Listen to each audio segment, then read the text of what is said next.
Welcome to the Undisputed podcast. I'm your host, Jenny Taft. This podcast is the full show from today's episode of Undisputed from start to finish. They've got a busy slate, so Skip, Shannon, let's get to it. Welcome to Undisputed. We are live from Los Angeles. I'm Jenny Taft here with Skip Bayless and Shannon Sharpe. Good morning. We made it to Friday. Hi, Jenny. Hi. I want to congratulate Shannon Sharpe and the Los Angeles Lakers for winning the NBA championship last night at Brooklyn. It's over. That's what I heard after the game. That was it. Tour de force, LeBron triple-double, game over. They beat the Nets, who had lost 5 straight games. Oh, 6 straight now. Six straight. This is a championship? Yeah. Well, what happened? We win a game that we win by 8 against the Knicks. How can you just beat the miserable Knicks by 8 points? We blow one team out, and now you said, "How can we just beat the Knicks by 8 points?" You think Kyrie wish he was back with Bron? Probably not. Yeah, he does. Yeah. He wishes he's waiting until next year when the best player on the planet returns to be his teammate in Brooklyn. Is that what it's going to come Best player on the planet is in L.A. Yeah. Oh, okay. Lakers, upstairs, It's not over. the basement. Upstairs, not basement. We're going to go there. Before we head to Miami, guys, we have a jam-packed Friday show today. Will the 49ers be able to count on Jimmy G when it matters most? Does LeBron think the Lakers have enough pieces to win the title? And hey, Michael Rapaport is going to stop by, join us later in studio. But first, we start with Patrick Mahomes and the electric Chiefs offense. According to Fox Bet, the Chiefs are 1.5-point favorites. And yesterday, Chiefs offensive coordinator Eric Bieniemy spoke about the offense with Mahomes, saying, quote, "Every play is designed to score a touchdown." He never says he doesn't like a play. So, Shannon, do you like that he said this? I do. But, Skip, obviously that's not true. On 4th and 1 at the 50-yard line, Skip, and you want quarterback sneak, obviously you're not trying to score a touchdown. But his mentality is, that's their thought process, is that this is why they had so many 40-yard pass plays. This is why they had so many 40-plus yard touchdowns, is because their mentality is, Skip, it's hard to win ball games and methodically go 13, 14 plays down the field. Something bad can happen. They have the ability to go quick strike. And this is what happened when they played Houston. Remember, Skip, the first 3 drives, they get nothing. And then the next 7 drives, touchdown, touchdown, touchdown. This is what they can do. And since that Houston game, Skip, check this out. Since the Houston game, they went 0-3. Then they go 7 straight touchdowns. And they went 3 drives against on 12 of their next 17 drives with Houston and the Titans, 12 of 17 touchdowns. That's what they have the ability to do. And because my homeboy, give me the real deal. Now, I've been trying to tell you this. I say, Skip, I got this young man I want you to get on early. It's kind of like Google stock. I tried to get you in early at the ground floor, Jenny, so we can rise on this thing together. Sure. He ain't want no part of my homeboy, Dak. And Dak's my quarterback, and Dak I trust. Some of us are true to their teams. Some of us change teams by the week. No, hold on, Skip. I got a team that's in the Super Bowl, remember? You remember I picked KC and my homeboy? You did. So, I'm going to feel good about it. Yeah. We cannot take it. What they have is a quarterback, Skip, that can make every throw from the pocket. He can also make every throw outside of the pocket. He can throw for depth. He can throw for accuracy. Now, you pair that with, they have the fastest group of receivers in all of football. 2 of their receivers are former return guys, and McCole Hardman returned kicks and punts. Tyreek Hill, that's how he cut his teeth in the NFL until he got up to speed at the receiver position. So they got guys that operate really, really well in space, and they can run.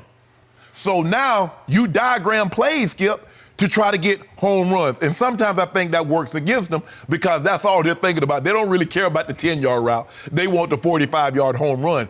And this is also why they drop so many passes. It's because they're always thinking big play. They think, if you notice Travis Kelce and Tyreek, they're dropping plays, their heads are here. Because they're already looking for that defender to make that guy miss so they can get gone. So I like the philosophy. I like the mentality because they have a guy in Eric Bieniemy. Is he coach? Did he get a head coaching job? Oh, we talk about that later, Skip. I like that he says this guy doesn't think there's a play that he can't make work. And that's a great mentality to have when you have a guy like that. Skip, I've been on teams like, man, if a defense can hold them here and, we get a break here or there, we can win a game. But when John Elway was under center, man, we got this today. And when 15 is under center, that's how they're thinking. So that's a great mentality to have. You saw that. He's special. You remember what he did to your guy up in New England, right? Okay. He did to my guy. Yeah, your guy. He did it to him. That's why they had to come. That's why they had to go on the road. That's why they would have had to go on the road. I just remember what happened just a year ago when my guy actually had some receivers who could separate, and my guy beat him twice last year. I don't know how. He was the MVP, but he lost twice to Tom Brady. His defense let him down. Okay. Yeah, Andy Reid defense. So it is now my turn. It is. If you don't mind, I'm going to remind our viewers that I started covering pro football with Don Shula's Miami Dolphins in the 1970s. Then I spent a lot of time around Coach Walsh, the great Bill Walsh. And then I spent a whole lot of time around the great Tom Landry, who had some offensive genius about him. And then I spent a whole lot of time around the great Jimmy Johnson, now being inducted into the Pro Football Hall of Fame soon.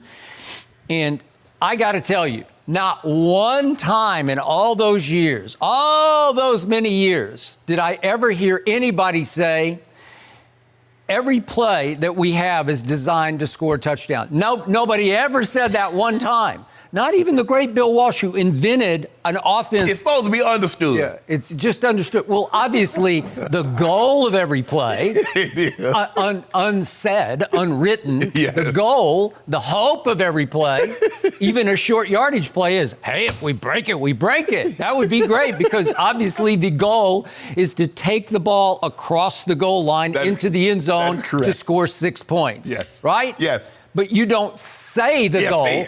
You just can't say it because it could be the worst words that ever came out of your mouth because your opponents don't want to hear you say that every play we have is designed to score a touchdown. That is the single most arrogant thing I've ever heard come out of any coach's mouth, especially before a Super Bowl. And I like Eric Bieniemy, and I do wish he were a head coach in this league, and maybe someday soon he will be. But I believe that he is just part and parcel of the attitude of the Kansas City Chiefs that is about to spill right over the edge into the Super Bowl because they have come to be awfully full of themselves. Shouldn't they be? They have come to be to the point of smelling themselves to a fault. And it is a dangerous game they are playing right now, going into a Super Bowl against an extremely physical football team with an extremely physical defense, especially a defensive line that features 5 first-round picks who are going to be coming after the guy who thinks that every play just might be a touchdown. That's how he approaches every play. Arm up, one is by air and the other by land. He can run it. By the way, just a little stat that I just happened across. Hey, you happened to do nothing. I did. I just fell across this because we were talking about Jimmy Garoppolo. We're going to talk about him in a little bit, but I just noticed that yards after catch, the track team that is Mahomes' receiving corps, they have the 3rd most yards after catch. This is just in the regular season, this season, 2019 season.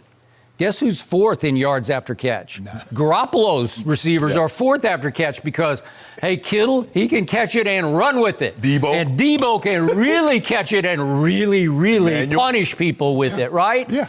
And we can keep going down the list. But the point is, They got a little bit of dangerous offense going too, but they don't say, Kyle Shannon's never said, every play I call is designed to score a touchdown. Well, the truth is some plays on 3rd and 8 are designed to get to the sticks. You know, you're running, Shannon, you got to run this route exactly 9 yards to this point because the ball is going to be at that moment right there. Okay, that's how you practice the play. A play that's called to get a first down where you just everybody run to the first down marker is not designed to score touchdowns. It's not designed. If it did, great, right? Yeah. Like nobody doesn't want to score a touchdown. Well, that wasn't the design of it. You break a tackle or the guy misses a tackle, that's another subject. Okay, so to me, the Chiefs are getting on my nerves. No! And I got to tell you, I got to tell you, seriously, I want to like Patrick Mahomes because I think he's basically a good kid, and he never says anything that's even remotely offensive or arrogant. Everything he says in any post-game or pre-game interview, it's always, it's great. I can't remember any of it, which is how good it is, how correct it, politically correct it is. But his body language is getting more and more abrasive to me because Of course, you make me not want to like him because all I hear is my homeboy, right? And after a while, I just get sick to death of it because I have to sit over here and take it every day. And I want to like him. You're making it hard to like him. But he's making it harder to like him because, like running to the sideline after the touchdown throw at Chicago, what was it? Just it was a couple of games back. Yeah. But, it was, I'm trying to find the date of that. But it was obviously against Mitchell Trubisky. What? He's counting on his fingers because he was the 10th overall pick, and Mitchell Trubisky obviously was the second overall. We all know he's way better than Mitchell Trubisky. You don't have to show us. Yeah, we got to. Ryan Pace. Or basically, that's telling us. You can show us with your touchdown passes and your performance and your MVP. We get 10? That. 10, he's counting. I know you're not talking. I know you're not talking. And your guy wrote down every quarterback name that went in front of him. And he still plays with that chip on his shoulder. But you okay with that? Which quarterback? You know what quarterback. I don't know. Which one? Brady? Yes. Are we talking about Brady or Dak? I don't know. Brady. Okay, but he doesn't rub our noses in it. I don't ever hear him talk about it. Has he ever done stop it. I've never seen Tom Brady because he wouldn't have enough fingers. Right? You just have. You don't remember? Well, go back and check it out. He knows every quarterback by name that was taken in front of him in 2000. From Spurgeon Wynn, yes. Does he wear it on his sleeve? Yes. Does he wear it on his hands? Okay. And then before the year started, I told you this was dangerous, but I'm seeing all these pieces ESPN did about the no-look passes, comparing Patrick Mahomes to Brett Favre with the no-looks, the sidearm, the underarm, the behind-the-back passes. We haven't gotten there yet, but he is like the embodiment of the Harlem Globetrotters at quarterback in today's NFL. Well, you got a quarterback that's going to the University of Oklahoma. Did you see him at the All-American game throwing no-look passes? I don't care. You like it. This is the guy who's about to play in the Super Bowl, and they're actually trying to rub the 49ers' noses in it, and you can't. How they rub it in nose in it? Okay. We do what we do. So let me get this straight. How many Super Bowls has Patrick Mahomes won? Help me out. Maybe I've lost track. Let me see if I have enough fingers to count. 1, 2, 3. Oh, 0. I got a big 0. Not yet. I got 2. I got a thumb and a finger, and I can do a 0. His only third year. His only third year. Okay, so he has yet to even win, but it feels like they've already won. They're talking like they've already won. You're talking like they've already won. No, I did not. Yes, you are. And yet, I look at, did he win the MVP this year? No. He won a year ago. Yeah. Was Lamar Jackson better did he perform better than Patrick Mahomes did this football season? Yes, he did. Yeah. Yes, he did. Did Russell Wilson, a guy you love, did he perform better this regular season than Patrick Mahomes? Yes. Yet I'm hearing Patrick Mahomes now is Michael Jordan. What? Well, when did that happen? Maybe I went to sleep last night and missed it. There have been seasons in which guys outperform Michael, but nobody was taking that guy over Michael. Okay, I get that. But we're losing perspective quickly because it's Super Bowl week before. But the point is, I'm going to remind everybody, week 5 this year. Yeah. Patrick Mahomes lost at home. Yes. My homeboy lost at home to the Indianapolis Colts featuring Jacoby Brissett. Yes. And the score was 19-13. Yes. So he scored 13 points, and I know there was great ball control on the other side. They ran the ball, and I get that. But Patrick Mahomes had a QBR that night of 51, which is just meet at 0 to 100. So it's just, okay. That wasn't Jordan-esque. And then the next week, week 6, he lost to Deshaun Watson. So we're going to talk about whether he has any obvious rivals. So one of his young gun rivals beat him at home, and it was 31-24. So that wasn't all defense all the time. But Mahomes' offense, that every play is designed to score a touchdown, managed to score 3 touchdowns and a field goal. And his QBR was 54 that night. So again, was that Jordan-esque? He lost back-to-back Mahomes home games. And guess what happened? Ball control. Probably 40 minutes time of possession. But Skip. Okay, but I'm saying he did lose those games, right? But Jordan lost games too, Skip. Okay, but he hasn't even won one. Jordan won 6 with 6 MVPs. We said a game. Okay. But people pretend like Jordan, like every game that Michael Jordan ever played, he scored 30 plus. No. You know it's not the case. Okay, I got it. But at least give me one Super Bowl before we start talking about every play is designed to score a touchdown. Skip, just because we design it, that doesn't mean, Skip, look, they design every car. I mean, I'm sure when you design something, you expect the highest level of success for that product. So Skip, they're not going into play like, well, if we throw this ball to Tyreek, we're only hoping to get like 6 yards. Or we throw this ball to Mecole Hardman, yeah, if we can get 5, we good. No! Hit your head on the goalpost, son. Okay, but it's a mentality of every pass. It's likely this is a touchdown, right? Stop it. It's a stick up. You better be careful. You know what I'm saying? Okay, so now allow me to step back, if you will, and put into perspective what just happened to vault the Kansas City Chiefs into the Super Bowl. A whole lot of lucky breaks happened for the Kansas City Chiefs. Should we count the ways? First of all, the Chiefs got to play in a division that you know very well, a division in which you grew up, called the AFC West. Yes. Guess what happened in the West this year? The Broncos and the Raiders finished 7-9. Is that good? No. The Chargers, I almost called them the San Diego Chargers, but the LA Chargers, they were world beaters this year. They dramatically underachieved at 5-11. Right. So you had 2 7-9s and a 5-11, and I can make a case this was the worst division in football this year. Okay. And they benefited from it. They got to win games against these. The NFC East was the worst division in football. Well, by the end of the year, a lot of people didn't think that. Who didn't think that? Well, a lot of people were saying, look, the 97 won the division. Look what Carson Wentz did. He beat I don't know how he beat the Giants twice, and he beat the Redskins, and those are hard division games. And beat the Cowboys, too. Okay. All right. Well, even if it's the worst division in the AFC, you benefit when everybody's under 500 in your division and you get to beat them all, right? Did they not benefit from 6 wins? And then how about this? Did they not benefit from this game? This was a turning point game in the season. And it looked like when we first saw the schedule, it was going to be a game that would not even matter because the home team wouldn't even try to play their starters. Right. And it was a game at New England, Miami at New England. It was a crucial turning point game in what has just now transpired because somehow Fitzmagic goes in there and beats Bill Belichick and Tom Brady 27-24 with an unbelievable 13-play, 75-yard drive to score a touchdown to win the game 27-24 against Bill Belichick's defense.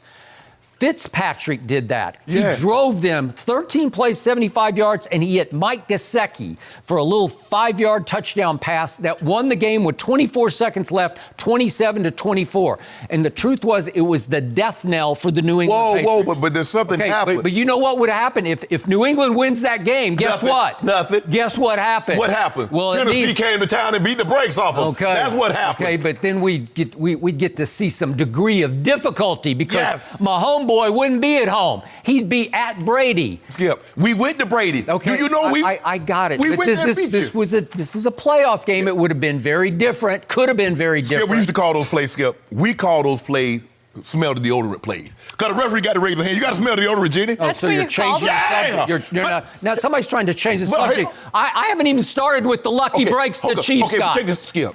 You had an opportunity. KC went to New England. Okay, I got it, but they were still in position to be the 2 seed. They had it. All you have to do is beat the lowly Dolphins. Okay, what did your quarterback do? He did the same thing against the Dolphins he did against the Titans. Okay, what did obviously, he do, Skip? they were crumbling before your very eyes. The dynasty was crumbling right there. Hold on. So you're saying they're crumbling, but they're going to rise from the ashes like a phoenix and beat KC in the playoffs. If they had stayed on course, I'm saying there would have been two weeks before the season ended, you'd have been a little shaky about it. I don't know if Kansas City can go in there and do this. Skip, I prepared you for this. All right, you didn't. You got lucky is what happened. And then you got even luckier when the Titans went up there and just ended the dynasty. That was a huge upset. And then an even huger upset, the hugest upset of the year came the following week. Right. When the Titans went to Baltimore and just leveled the best team in pro football. Yeah. The team that even you said, they're the best team. Yes, they were. And guess what? Mahomes boy wouldn't have been at home. He would have been in Baltimore for the AFC Championship game if the Titans hadn't done that. My road dog would have probably pulled that one off, too. Well, would he? Yeah, old road dog. Would he? Yeah. I don't think you would have been that confident of that game. Maybe not. I'm pretty sure Baltimore would have won that game because they just weren't ready and they had 3 weeks off, almost 3 weeks. The time. And they just got They got bushwhacked. They weren't ready. They got blindsided. You know how playoff football works, and that's why we love it so much. Okay. One bad game, and you go home. Okay, but there's always these incredible breaks where it just, the football gods just make it where it falls correctly for you, where you say, how did that happen? Maybe New Orleans, hey, so what happens if the Rams don't make the playoffs, make it to the Super Bowl, and it's the Saints Drew Brees going against Tom Brady instead of Jared Goff? So Tom Brady caught a break. Breaks happen sometimes, Skip. Okay, but then Brady would have gotten to go against the New Orleans defense, and I think he would have thrown a bigger party against that defense. I don't think so. Yeah. But I'm saying now, but back to the original point. I don't understand the problem that you have with Eric Bieniemy saying what we know. I'm not finished yet about the breaks because what happened? So they get 2 home games, and the first one's against Bill O'Brien's Texans. And I'm going to remind you that Michael Jordan fell behind 24-0 in this game. Yeah. Your homeboy at home is down 24-0. Yeah. And if it's anybody but Bill O'Brien coaching the other team, I just don't think you pull this one out. It could be wrong, but you know what Bill O'Brien did? He got to the edge of the cliff, and he said, I'm looking over the edge, but I can't jump. I'll take the field goal. And that was the end of that deal. You know it, and I know it. 24 should be plenty. Okay, but 24-0, when every play is designed to score a touchdown, that's kind of shocking to me. So look, every play, but every punt attempt is not meant to get blocked. Okay. Every third down conversion is not meant to be dropped. Okay, and then here come the Titans after they had used this formula to go on the road to New England and go on the road for the biggest upset of the year in Baltimore, and they come into Mahomes' hometown and they say, wait a second, we got to change everything. We got to put the ball in Ryan Tannehill's hands. And furthermore, guess what? We got a new idea to attack Mahomes. Let's just rush 3. Let's blitz a total of 5 times in the whole football game. That's a season low. 5 blitzes, so let's rush 3. Do you really want to blitz when they got Tyreek, Mecole Hardman, Robinson, and Sammy Watkins? Yeah. You want to blitz that, Skip? Do you really want to do that? And by the way, the Titans still jumped ahead 17-7. Let them spot them. And you made the case that my guys drop passes because they're looking to turn it and break it. Guess what? They dropped passes in that game, in both of those games, because they were choking early, because they know the stigma, the cloud that is hanging over that franchise. Because, help me out, what did they lost? Like 5 of their last 6 playoff games at home? A bunch of them. Yeah, okay. I'm trying to think the last time they won one. I can't remember the last time they won a playoff. Thank you. So that was hanging over them. So they're just like, whoa, I don't know if we can catch this. Well, they caught a bunch of breaks is what they caught. A whole bunch, because all of a sudden they're in the Super Bowl and they are spilling over with arrogance. They got this. What we do, Skip, what we were doing in the playoffs is that we spot a team. Because, see, we're going to be uninterested. If we go ahead and blow the nose off them, Jenny, ain't nobody going to watch. Yeah. But they can't flex it, so you got to stay there. So what we do, we spot you 24 and come back and do something bad to you. Okay. Or did we spot you 17-7? So what Eric Bieniemy did, and Andy Reid obviously, is early on they just said, let's not call those plays. Let's call the plays not designed to score a touchdown. We'll save the ones designed to score for when we get behind 24-0. That will happen. Yeah, because they went to these plays that they never called during the regular season because they were terrible. Let's call those because we need some degree of difficulty. And what did EB do? Yeah. He's at homeboy. Yeah. Do what you do now. Go do it. Bam, bam, bam, bam, bam, bam. 7 times in a row, Tubbs. Think about that, Skip. Excluding kneel downs. There's 17 last possessions, 12 of them, Tubbs. Who can do that? My homeboy, 49ers. Just go do it. Just go do it. Shred them. Shred them. Blow them out. Whoa. Come on. Time out, Skip. Time out. We're right now. Look. Just go do it. We had to take care of business. We got another week. This is a dress rehearsal. We're getting all our act together. Yeah. We're gonna pack. We're gonna pack up. We're gonna go down to South Beach, and they're gonna get the act together. Okay. But your guy had an opportunity. He had home. Now that's the second time he done blow that, Skip. Your guy had home field. Remember, Fitzpatrick got him again up there with the Jets. Had to go to Denver. Yeah, when Belichick won the toss in overtime and said, "I'll kick." What? You got Tom Brady, you kicked off in overtime? Oh, we had Tom Brady. He had Tom Brady against Miami last game. Time to go there, guys. If only. Interesting. We'll see if they remain as confident with one more week. Homeboy. Maybe we'll get some more good quotes. I think you know and I know. This is starting to go over the edge. What did he do? Yeah. He hadn't said anything. That's EB talking. That's not my homeboy. My homeboy is chill. All right, the Lakers hit a season-high 19 threes, and LeBron posted another triple-double in last night's 128-113 win over the Nets. LeBron finished with 27 points, 12 rebounds, and 10 assists to lead the way, while Anthony Davis finished with 16 and 11. When asked if the Lakers were one piece away from competing for a title, LeBron said that no moves are necessary, adding, quote, "We have enough right now." So, Shannon, do you agree that the Lakers have enough to compete for a championship? How you doing, Skip? What is happening? You know, little something going on. I'm taking this on the road to Miami. I'm opening up an old pop-up shop. You don't mind that getting a little something right there, old club. I wasn't distracting at all. Don't worry about that, Skip. I just taking that old club shake down on the road to Miami. No little pop-up shop. Did you order that? Did you put it together as well? I did. You know what I'm saying, Skip? You know. So it changes color? Yeah, you know, it's like a real club. Was there a red color? It's a real club. Yeah, it's coming up down there. So- White. So we're going to have a live audience. So is this a part of the situation?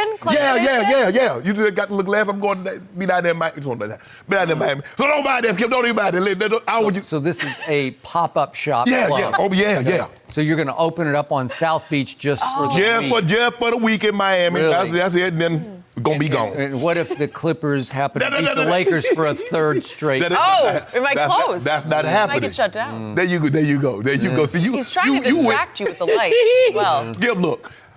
He had to say this because last time he said he needs some help, people like Skip Bayless and Charles Barkley beat him across the head. Damn, LeBron, you want all the talent? Because you remember what he said before the All-Star game after they lost to the Pelicans? Mm-hmm. He said, we're top heavy as bleep, and you and other guys killed him.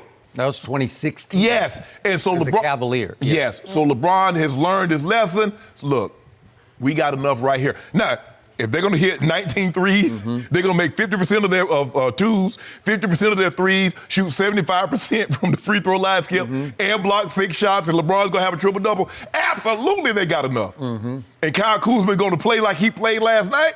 Sure. But you and I both know Kyle Kuzma's kind of been hit and miss because he's not used to coming off the bench and playing the kind of minutes that he's playing. He likes to have a fixed minute of like 30, 33 minutes, and he's somewhere around 20, 23. Maybe he can get up to 25. And so he's been really inconsistent. The bench played unbelievable last night. And they needed that, Skip, because Brooklyn's bench got, 55? And I think the Lakers' bench got 53.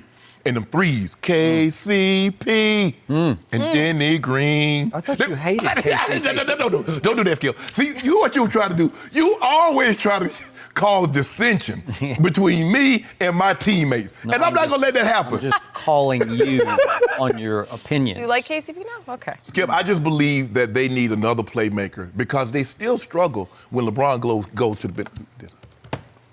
No, you can keep it up. I'm fine with it because it actually reminds me of you because the way it changes colors is how you change opinions or change allegiances on a daily basis. So I like it because it's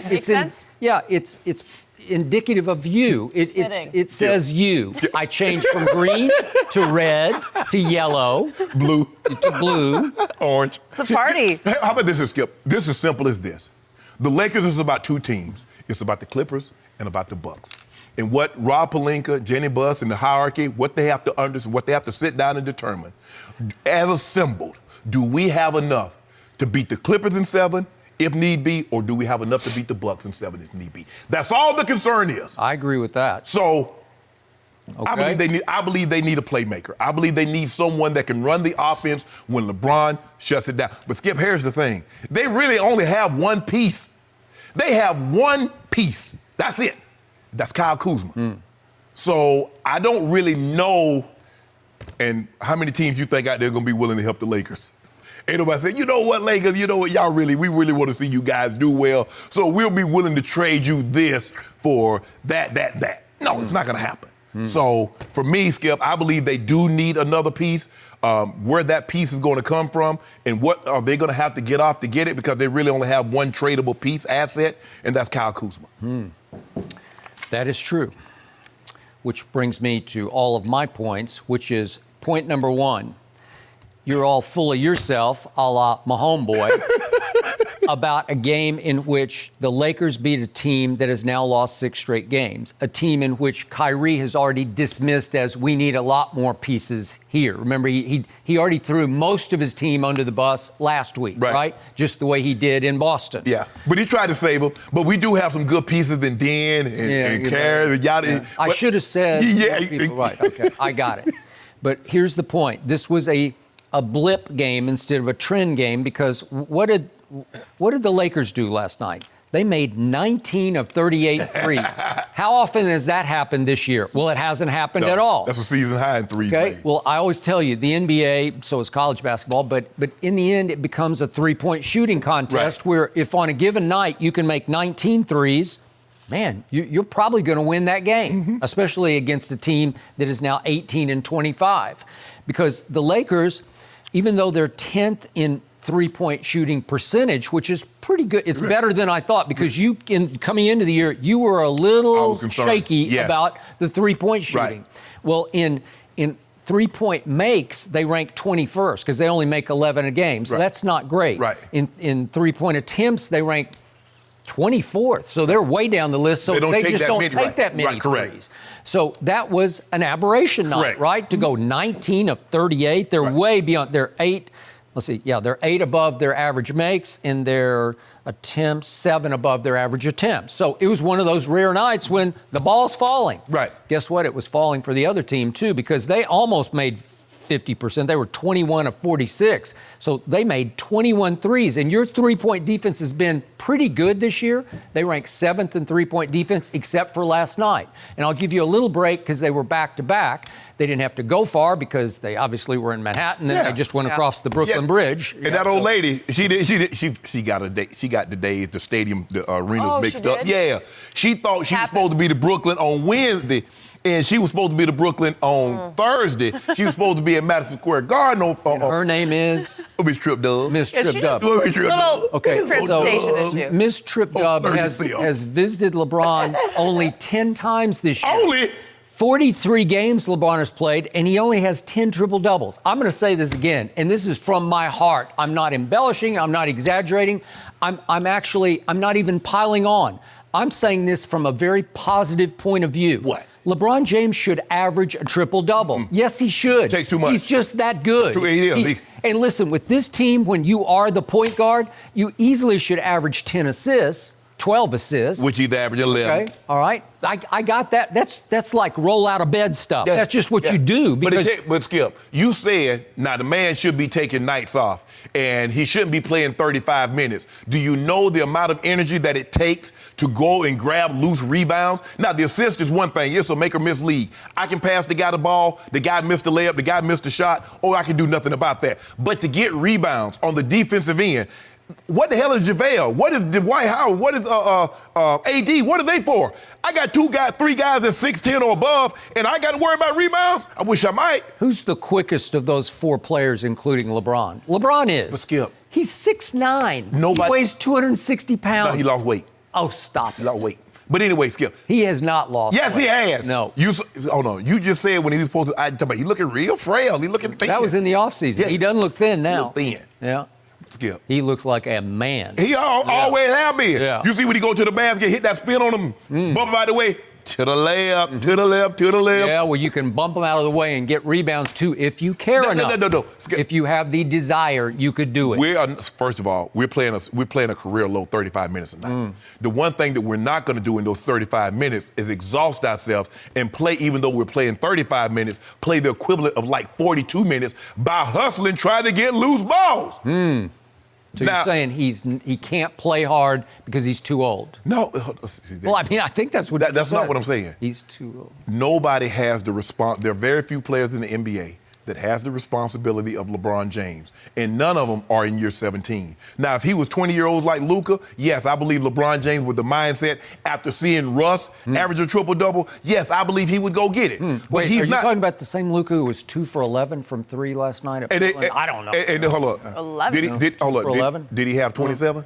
Did they beat Portland? Is he still shooting 32% from 3? I don't know. And he got 6 million votes, and he's going to be an all-star starter. He almost got more votes than LeBron. Almost. It was close. See, It was close. At Club Shay Shay, we don't do almost here. Is that the same Luka who was 3 of 6 from the free throw line last? I don't know. You know what- I don't know. I didn't watch, so I don't know if But guess who- he might have airballed one, but I Oh, didn't my, miss it. my good friend Dame Dollar. Yeah. Even though Logo seriously? Lillard, what they call him. Yeah. Guess where he came to? What a night. What he came to? What a night. Little Bo Hot Hill. He Them was there. specials.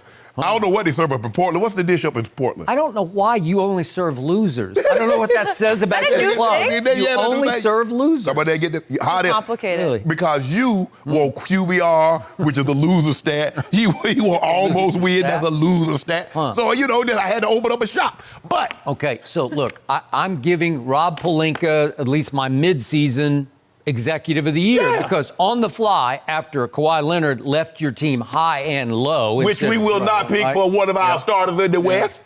We tried it. We go ship him to the East. Okay, so Rob Pelinka, scramble mode, It was threw unbelievable. together a It did. basketball team that's really good. I give you that. They are really good. Yeah. But they got one misfit piece in the middle of all this, and his name is Kyle Kuzma. He still does not fit. Yeah. You know why?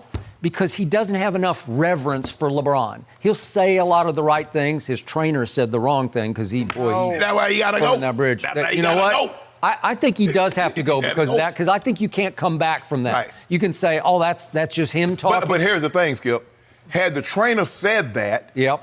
and he not call a spade, I could have believed that, look, that's my trainer. I ain't got nothing to do with that. He speak for himself. But why are you retweeting, call a spade, it's like you co-signing, you endorsing it. It sure looked like it to me.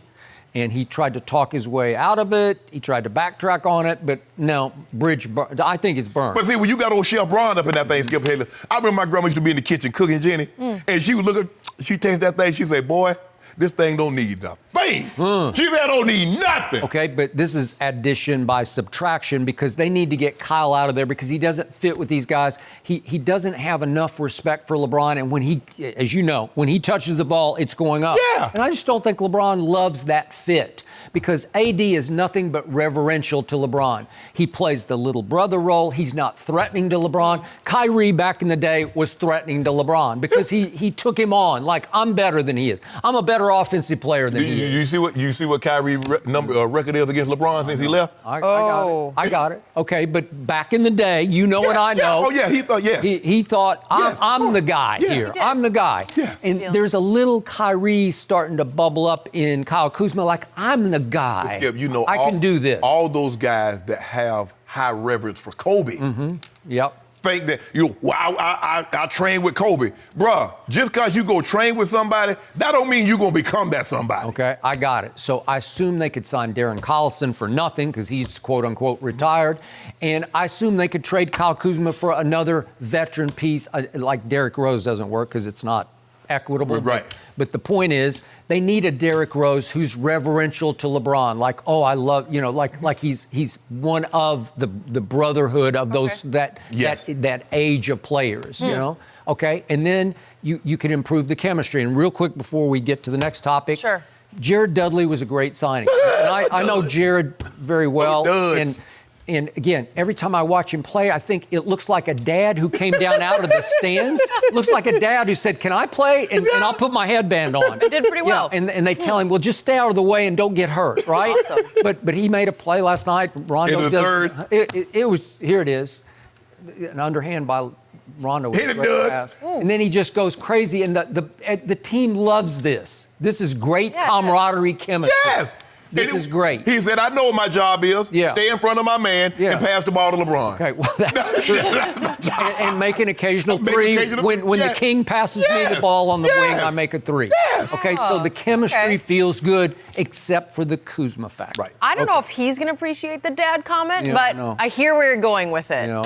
I feel like the Lakers have been on the road forever, so they finish up things in Philly tomorrow. Are you good? Yeah, Are we I'm good with Club Shay I'm Shay? come on down. Okay, and then they're back in LA for the big one Tuesday against the Yeah. Clippers. So you I'm bring gonna have that a bigger sign to on Miami, Tuesday. actually. I'm gonna have a bigger side on Tuesday. Just in case. Just in case. No mercy. Let's get back to the Super Bowl. Jimmy Garoppolo threw just 8 passes in the 49ers NFC Championship win over the Packers as Raheem Mostert led the way with 220 rushing yards and 4 touchdowns. In fact, Patrick Mahomes has more passing yards in his 2 second quarters this postseason than Jimmy G has the entire playoffs.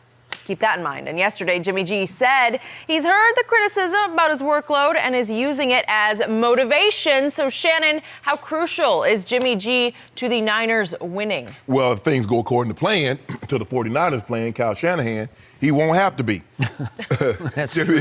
Skip, look. The 49ers want to run the football. There's no secret about that. And I think what happened in Green Bay's game, if you look at the first time they played, Jimmy G had a very good game. So they came out with the initiative of trying to stop Jimmy G, neutralize him. Well, in the process of doing that, you forgot about the run. And now they run you out of the building, and people looking at, well, Jimmy G didn't do anything. Why? He didn't have to. Because you couldn't stop when they just turn around and just hand the ball off. Yep. And they're getting first down on simple dives and tosses. Why would I ever have the quarterback throw the ball? Because so many things, you drop back the pass, the guy, it slips out his hand, he can get strip sacked, it can get deflected, picked off. All those things can go wrong. I just turn around, put the ball in the guy's belly, he gets me a first down. Yep. Well, if they can't stop that, I'm not going to throw the football. And Kyle Shanahan, if you notice, the guy throws 2 passes in the second half. Because ever since he threw that interception to Eric Kendricks, I think that's his name. Yep. He threw that in Minnesota, 74 runs, 12, 13 passes. He threw another one to Kendricks that should have been picked. Go ahead. So, Skip, that's their philosophy. But let me tell you what Kyle Shanahan is seeing. Now, in Green Bay, the Denver Broncos in Super Bowl 32, in San Diego, let me tell you John Elway's numbers. 12 of 22, 123 yards, 0 touchdowns, and an interception. Yep. How did we win that game? TD, 30 carries, $157, 3 touchdowns. We had 179 yards rushing on 39 attempts. Ta-da! So if you can get that kind of production out of your run game. Was that the first? The first one, Super Bowl 32. Okay. So John was at that point 0-3 in Super Bowl. 0-3 in Super Bowl. So, Skip, if you can get that kind of production out of your run game, you don't ask your quarterback. Because the hardest thing, the easiest thing to do, especially if you got a Jimmy Garoppolo, is that you got to be able to manage these guys' egos. Because, look, Skip, they want to throw to your quarterback. And I don't care what anybody tells you, I'm a quarterback. I've got to show you I can do this. I'm trying to win a game. I don't care nothing about no 250, 300, 400 yards. I don't care anything about that. I'm trying to win this game. And Kyle Shanahan is saying, look, if we can get by rushing for 200, 250, 300 yards with Jimmy G having 50 yards passing, that's what it's going to be. Jimmy G, don't get caught up in that, use that for no motivation, and you got to then try to play hero ball and mess this thing up. Good point. So, do I think the 49ers can win with Jimmy Garoppolo throwing 8 passes? Sure they can, if your team can't stop the run. Correct. And the first 2 teams they played in the playoffs, Minnesota and Green Bay, just flat out couldn't stop it. No. Because they went for 186 yards against Minnesota and 285 yards against Green Bay. And they rushed it 46 times against Minnesota and 52 times against Green Bay. Well, who wouldn't? Right. Right? Unless you had a star quarterback, a legendary quarterback, although your point is, John Elway said, okay, I'll go along for the ride here, right? Look at Tom Brady last year in the Super Bowl. Yeah. So they rushed for over 100 yards with Sonny Michel. So if I can do that, if you can't stop the run, I'm not putting the ball in harm's way by throwing it to try to prove a point. Okay. So how good is Jimmy Garoppolo? Well, the best thing I can say about him, and maybe the worst thing I can say about him, is he's not bad. I don't know if is that good or bad. Is that damning with faint praise? He's not bad. Right.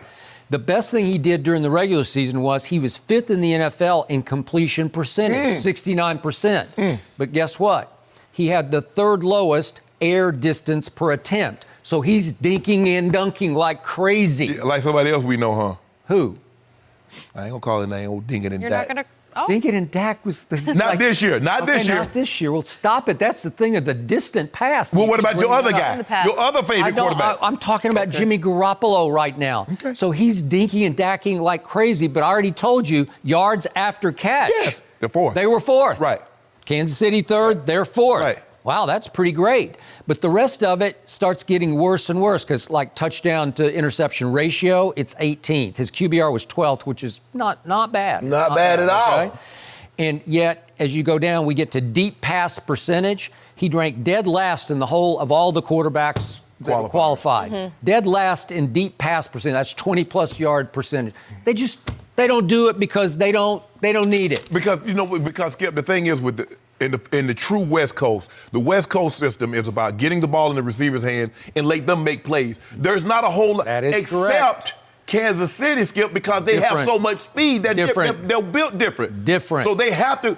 Kansas City can't run the ball like the 49ers. No. The 49ers run the football. And so Jimmy, look, Skip, he got 48 against New Orleans. They were down. They were about to get blown out of that building, and he makes that play to Emmanuel Sanders that jump starts them. You remember against the Rams, he picked up 2 3rd and 16s, which I believe is better than 3rd and 10, but that's we'll talk about that another day. He got an AFC championship. See, there you go, Skip. Don't change the subject. I'm just telling you. You changed it, and I changed it back. All I'm saying is, I believe if they need him to make throws, to make plays. But Skip, Kyle Shanahan is going to do everything he possibly can to not make this a battle between Patrick Mahomes and Jimmy Garoppolo. I agree. He's going to make it between his running game and Patrick Mahomes, which means Patrick Mahomes' butt will be on the bench. Like the other teams when they lost in the regular season, they possessed the ball 38, 39, 40-plus minutes. And we're going to give you 20 minutes to see what you can do in 20 minutes. Now, we've seen he can go get you 28 points in about under 10 minutes. Okay. So it's possible, but we're not going to make this Patrick Mahomes versus Jimmy Garoppolo. All right. It's not going to be that type of Super Bowl. So once upon a time, it was long ago, it was almost like prehistoric times in pro football. This receiver, now in the Hall of Fame, named Shannon Sharpe, played on a team called the Baltimore Ravens back in 2000. And they had a quarterback by the name of Trent Dilfer, who actually at sort of mid-season took over, right? Yes, correct. And he wasn't very good the rest of the regular season. And then here came the playoffs. And what started happening? You won one game first. I'm not sure what it was, but beat the Broncos at home. Beat the Broncos. 21-3. But then you had to go to Tennessee, and it was a hellacious battle. 2014. And in that game, Trent Dilfer managed to throw 16 passes and complete 5 for 117 yards, and you won. Yes. Because we had like 5 or 6 first downs. Okay. All right. So this is happening. Yes. This is okay. Then you go to the Raiders, and it was another hellacious battle. 16-3 was the final score, but fairly early in that game. It went 96 yards to somebody named Shannon Sharpe, who broke loose for a 96-yard touchdown. Hit the burners on the Jenny. Yeah. Boosh. And the point was, Trent Dilfer completed 9 passes that game, but one of them went for 96. The rest of them combined went for 94. So that's all you need, because that would have won the game right there, right? And then you get to the Super Bowl and you play the New York Football Giants, and he throws 25 passes. He did throw one to Brandon Stokely early that set the tone for 7-0, right, for a touchdown. But Shannon Sharpe in that game had 5 targets and caught 1 for a grand total of 5 yards. That was it for historical perspective. Man. 1 for 5. But did it matter? No. The ball had 100 yards rushing, though. Yeah, okay. And Ray Lewis and company said no to the Giants, right? Yes. And they were on this historic tear through the play. What was it? They allowed like 6. Well, yeah. They they gave up 3 points, 10 points, 3 points, and no points because they ran the kickoff back in the, So in 4 games, they gave up 16 points. Okay, so if Trent Dilfer can win a Super Bowl, well, obviously Jimmy G can win a Super Bowl because he's better than Trent Dilfer. Because the thing is, Skip, is that we really never made it about Trent. We didn't want to get into a situation where Trent had to throw the ball 30 times and have to have 300 yards passing. We felt that if we can get a lead, and not turn the ball over. You can't turn the ball over now. You can't give Mahomes extra possessions because he's going to get possessions as it is. Don't you give him extra possessions by turning it over. So as long as you and I know, look, Kyle learned his lesson, Skip. He learned his lesson from that New England loss. They're going to run the football. They're getting 30. Look, I don't care what Kansas City do. They can put 10 men at the line of scrimmage. Kyle Shanahan will run the ball 30-plus times. 30, I'm going over, whatever Fox bet, I'm going over under. I'm going to say at least 35 rush attempts. Really? At least? At least. Well, he just rushed it 46 and 52 times, so why wouldn't it be 50 times, right? It just might be. That will depend on the success, and it will also depend on whether they get the lead first. Right. Correct? Because the thing is, Skip, look, I know everybody wants, especially after last year's Super Bowl, nobody wants to see a snooze fest of 13-3. They want they want to see. They want to see what the Rams on that Monday night, the Rams in Kansas City did. 55-45. That's what people want. They want fireworks in games of this, Super Bowl, like an All-Star game. You want to see scoring. I don't know if the 49ers can win a shootout game like that, but I still expect the game to get into the 30s, Skip. This game's going to get into the 30s. I don't see how it doesn't. Well, let's just hope it doesn't get to 27-0 at halftime, because that would not be great for our network. No. Right? No, we need a 41-38 type ball game. Ooh, Okay. I'm okay for that. Well, if it Works does for get me. to 41-38, I'm pretty sure Jimmy G is going to have to throw more than 2 passes in the second half. He got to throw a lot more than 2. Because my homeboy might have one of the monster days, Skip. Really? You know, he's capable of it. Really? And no, look, he might. That head fake. He hit it with that head fake. Yeah. Keep trucking down the sideline. I want you to Confidence. keep talking. Just keep talking. What I got to do with that? Yeah. Nick Bosa, are you listening? Yes. I think he they're said yes. listening. D. Ford, you listening? Hold on. Yes. Whoa. Hold on. So you with the 49ers because I was, Sherm. So that means you got to pull for Sherm. Maybe I will. A little Sherm there. Okay. Top-rated cornerback in pro football. Yes. Get that man in Jimmy respect. G. He can play that zone. No mercy.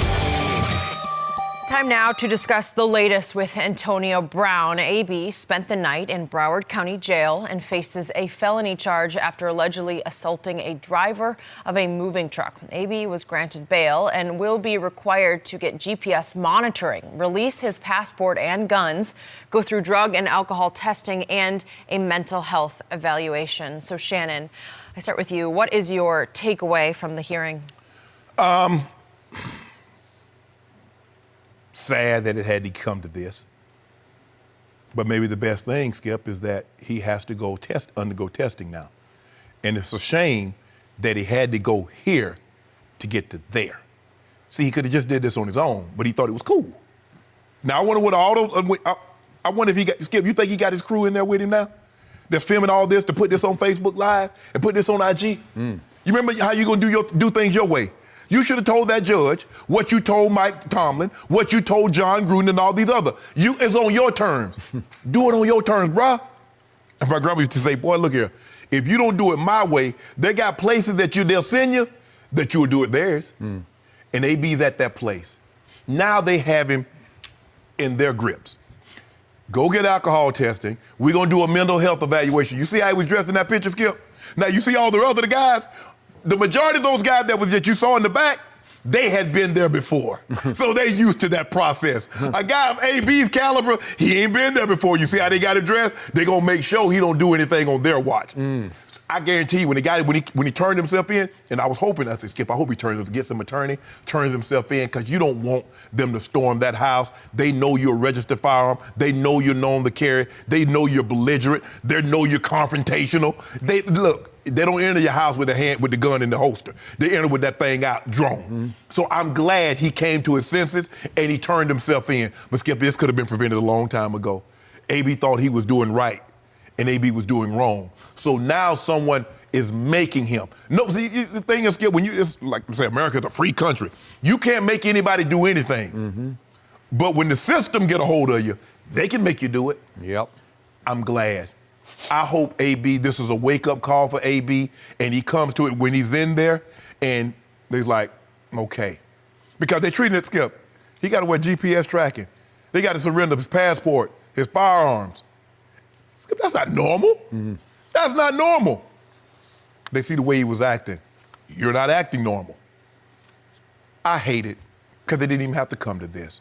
But maybe him getting here, maybe have some time to reflect and say, you know what, I effed this up, whatever the doctors say in the evaluation process, and get him the help that he needs. Because there's something going on with AB, and I've been said this, and it's not, I want people to understand, I take no joy in this. This is not about, see, I told you. No. I wanted AB to get help because I knew something was wrong with AB, because he was acting irrational. That wasn't normal behavior, what he was displaying. So for me, I'm sorry that it had to happen, but maybe some good can come from this happening. I agree, and all that was very well said. First point I want to make is they actually gave him a pretty good break Broward County did, Yeah. the Hollywood Police Department, because a lot of everyday citizens wouldn't have been granted almost 3 days before they surrendered themselves. Oh, they came get you. If they know where you are, they come get you. They're just going to come get you on that day. Yeah. The day they're knocking on the door, which is the day of the incident, later that afternoon, they're coming through the door. Yeah. That they wouldn't have a warrant yet. I guess they have to wait till the next day. Right. But they wouldn't wait on you, and they waited until it was last evening that he finally arrived with a new team. Remember, he had lost his lawyer from the lawsuit about throwing the furniture off the balcony of the condo. And Drew Rosenhaus, his agent, had opted out, at least until he gets help. And it said he came with a new team of lawyers, plural, so several new, I assume they're all new to the process here, to his process. We'll see how long they hang in with him. Yeah. But the point is, to your point, this was a harsh reality check because I'm pretty sure he had to spend the night in the Broward County Jail. Yeah. That's a reality check. It's just the gravity of it, just looking around like, how did I wind up here? You go from living in a $6 million, probably $7 million crib in Broward County to a 6x9. Yep. With a steel toilet. And looking at some of your fellow inmates. And they're looking at you. Everybody know who he is. Well, they know who. Man, that's AB. Bro, what you doing in here? I probably guarantee you, they say, man, you a D-fool. You got so much out there, and you clowning and you'll end up in here. So then, to your point, I don't know how much more severe this drug and alcohol testing is than the NFL's. Right. But it could be more in that they will hold you to it. Right. You're going to get no breaks from this. Yes. And then the mental health evaluation, this is pretty serious business. So you've talked about he hasn't quite hit bottom yet. Well, maybe he's getting closer. Would this whole process be humbling to him, if I can put the word humbling in the same sentence with Antonio Brown? I hope so. But, Skip, you remember when in an interview, his dad said AB had told him that he was getting evaluated, that he had sought treatment. That might have been just talk. Yep. Guess what? You can't talk your way out of this one. No. Because the court's ordered it. So you're going to go see somebody.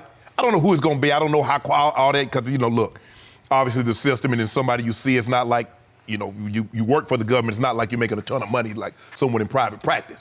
But you got to go see someone. Okay. So his new team of lawyers, plural, is telling the media that he was overcharged. Correct. That the next time he's in court, that the lawyers believe, the charges will be very different. I don't know that much about the legal system, but I'm going to guess they won't be that different. Yeah. What I do you could be do? wrong. I don't know how you reduce charges before you appear in court the next time, but I don't know. I could be wrong. Right.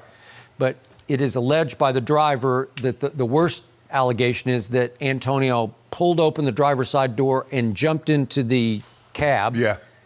And attacked him. Yeah. Okay. Well, that's why you got a felony battery charge, right? Felony battery. There's also a burglary because they started taking furniture out of the van that didn't, of the moving van, that didn't belong obviously to AB, and they didn't know that, and then they had to put it back in. Whatever. I don't get the burglary. I'm not fixated on that. Right. But when you start striking people, you can go to jail for that. Skip, let me tell you what, and another thing. You know what will make money disappear faster than anything? When you're spending it and you don't have it coming in. Now, I don't know what AB is doing for the income. Now, I don't know how many outside sponsors he had other than Nike, this helmet company, but if I'm not mistaken, I think a lot of those have jumped ship. Now, he's spending a lot of money because guess what? These lawyers cost money. And you know what? Lawyers don't only just work in court. They work outside of court. So I'm assuming they're probably, somewhere between $500, $750 an hour. Unless they volunteered to do it. Ain't nobody doing that promo. No. Ain't nothing free but God's salvation. And televangelists charge for that. So ain't nobody giving no lawyer service for free. Unless you indigent. Now, obviously, Just Mercy, a great movie. Great movie. Brian Stevenson, he's unbelievable. Heard him at TED Talk. So if you're doing stuff like that, but in stuff like this, or you talk about somebody that got that kind of, ain't nobody doing that for free. No. He talking about overcharge. He talking about they overcharged him. Let me tell you what attorneys do when you got money. They overcharge you. That's true. That is true. And when it comes to Antonio, given his track record. Oh, they got that money up front. Hey. Oh, they got that money up front. The retainer, they probably got 200,000 retainer. Ain't no way I'm trusting He's you. also what you call high maintenance. Yes. So you're going to earn your whatever an hour it is, Yeah. right? You know, normally retainer, they can charge you 10,000, 20,000 retainer. Not with him. Yeah. Because he going to go over that in like a day. I need 150, 200,000 for you because I don't trust your pay record. So his bond wasn't outrageously high. I'm not sure how they arrived at $110,000 for the 3 charges, but whatever. Hey, about $11,000. I mean, you post 10% of your bond. Okay. All right. So there you go. But now it starts. Right. And now life has changed dramatically for one Antonio Brown. Yeah. So It has. It has changed. Police had been called to his home 18 times since December, his Florida home. So we didn't hear about 18 times. We heard about a handful of them. But just think, they were waiting for something. That's what I mean, keep that in perspective. They were waiting for a reason. Yeah. And that's another thing, Skip. If they think somebody is in danger, they don't have to get a warrant. They can just come on in. Well, from this point forward, he is monitored by GPS. So wherever he goes, they will know. I guess who else is monitoring? NFL is monitoring him by GPS. Yeah. Okay, well, that is the latest for AB for now. And when we hear more, we will go there. No mercy. We are headed to Miami starting Monday, Undisputed, and all of our FS1 shows will be live at Loomis Park on South Beach as we get ready for Super Bowl 54.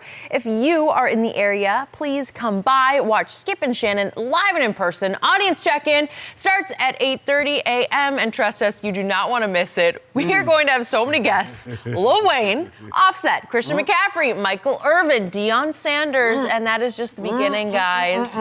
Are you excited? Oh. Yeah. Fox Sports has built a little Super Bowl city in Loomis Park right across from on Collins from South Beach, all the restaurants strip there and all the shops. So good. It will be the epicenter of Super Bowl week coverage, and we will be right in the middle of it on our Undisputed And set. Club Shay Shay is right up in that little village. Really? You're gonna have a busy week. Yes, it will Really? be. Huh. I guarantee you Well, we is do my something. homeboy invited? Yeah, Okay. he might sneak in through the back one day. invited. Really? Yeah, we do something for 2 something. So he can get ready to take that L? Don't do that Yeah. stuff. Don't do I cannot You wait to overly see rude for my the homeboy. Club Shay Shay set up in Miami. But I'm looking forward to it.